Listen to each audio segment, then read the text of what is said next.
Hi to all.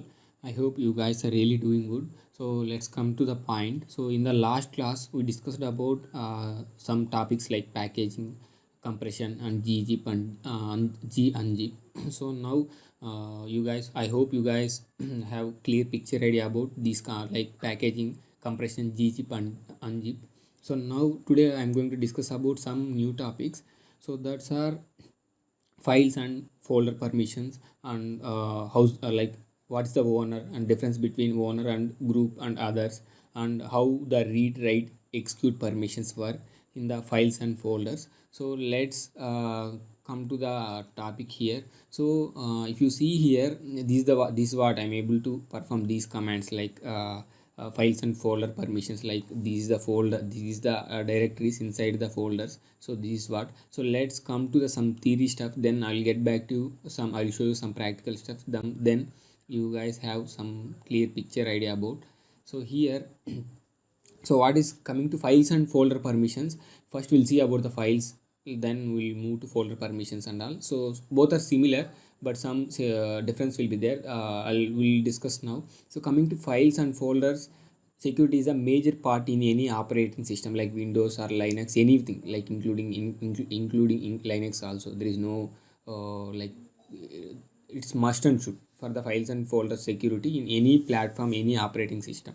Okay, so coming to Linux, it's a multi-user operation system. Like we know, right, multiple users can access the Linux system. So why they are using this multiple users? That's related to another. Like there is a some security, like good security. Comparing Windows, in Linux, we are having like good security. So in Windows, comparing the Linux, in Linux we have good security. So that's the major thing.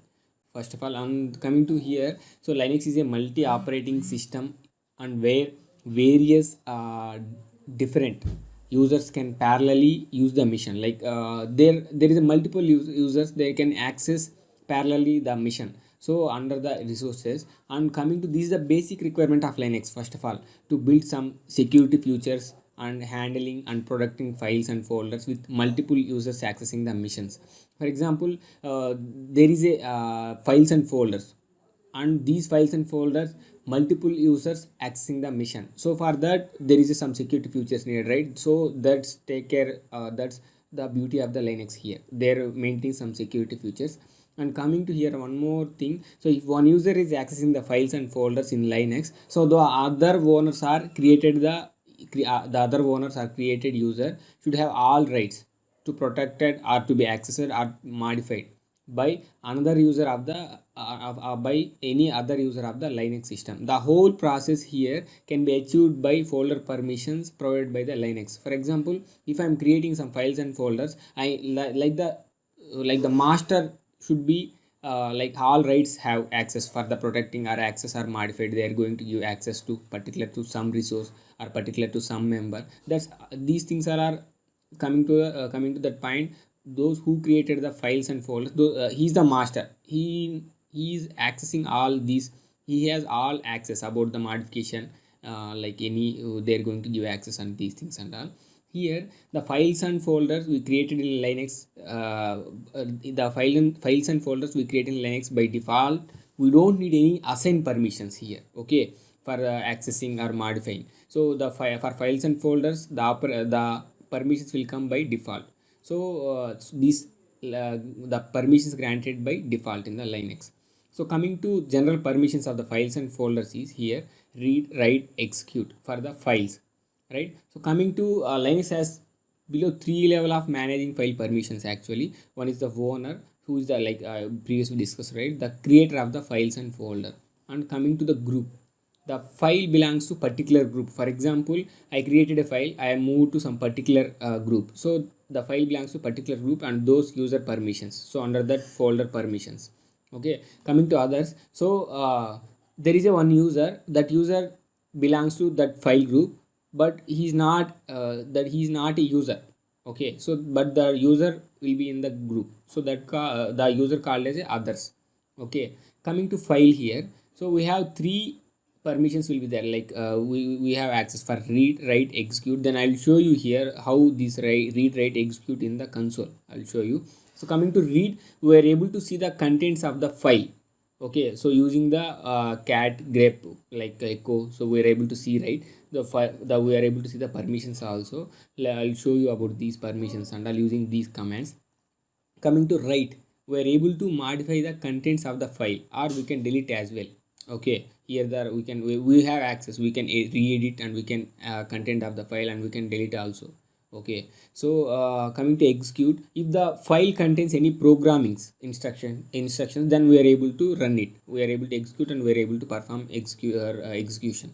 Coming to folder, we can list or see the contents of the folder, but we cannot modify the folder contents. So for example, I will show you here. See here, so we are able to see here, we can list up the contents of the folder, but we cannot modify the folder contents. So this is the example. Here we are able to see the list about the contents because this is the folder, is the shell commands directory.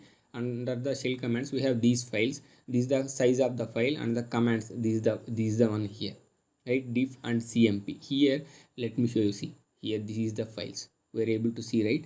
So we can list the contents of the folder, but we cannot modify the folder contents. Okay, and right, we are able to add or remove the files inside that folder. So we are able to add or remove files inside this one. We are able to remove or add and execute. We are able to execute like normally if there is a program instructions, so we are able to inside execute, we are able to execute that in the folder, into that folder we are able to execute using the cd. Okay, for example, these are the things, read write access. So I will tell you about these things. Let me, I have created already one file. I'll get back to you on this. I'll show you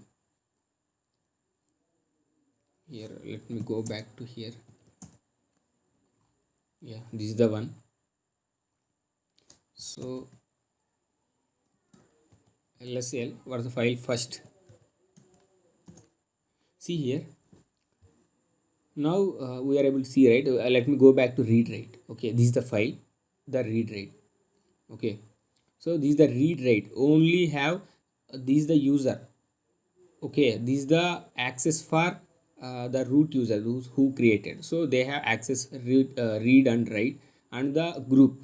Okay, that user will be on the group, that user have also read write permission. Here the read, the user we are able to that user particular, for some users we are able to give permission only read, so it comes under read, right. So we can list the, see the contents of the folder, and write, we are able to add or remove the files. And we are not able to see here x, it will sometimes it will be x, that means execute. So if there is already program instructions in this file first dot text, so we are able to see here x, so we can execute the file here. Now you are able to see, right, these, the r means read, w means write. So these are the permissions, read write, sorry here, this is a file, right, sorry, this is the read write and execute. So execute won't become now because there is no programming instructions in that particular file. So we are able to see the contents of the file. So which command I used here, so lsl, so we will use the cat grep also.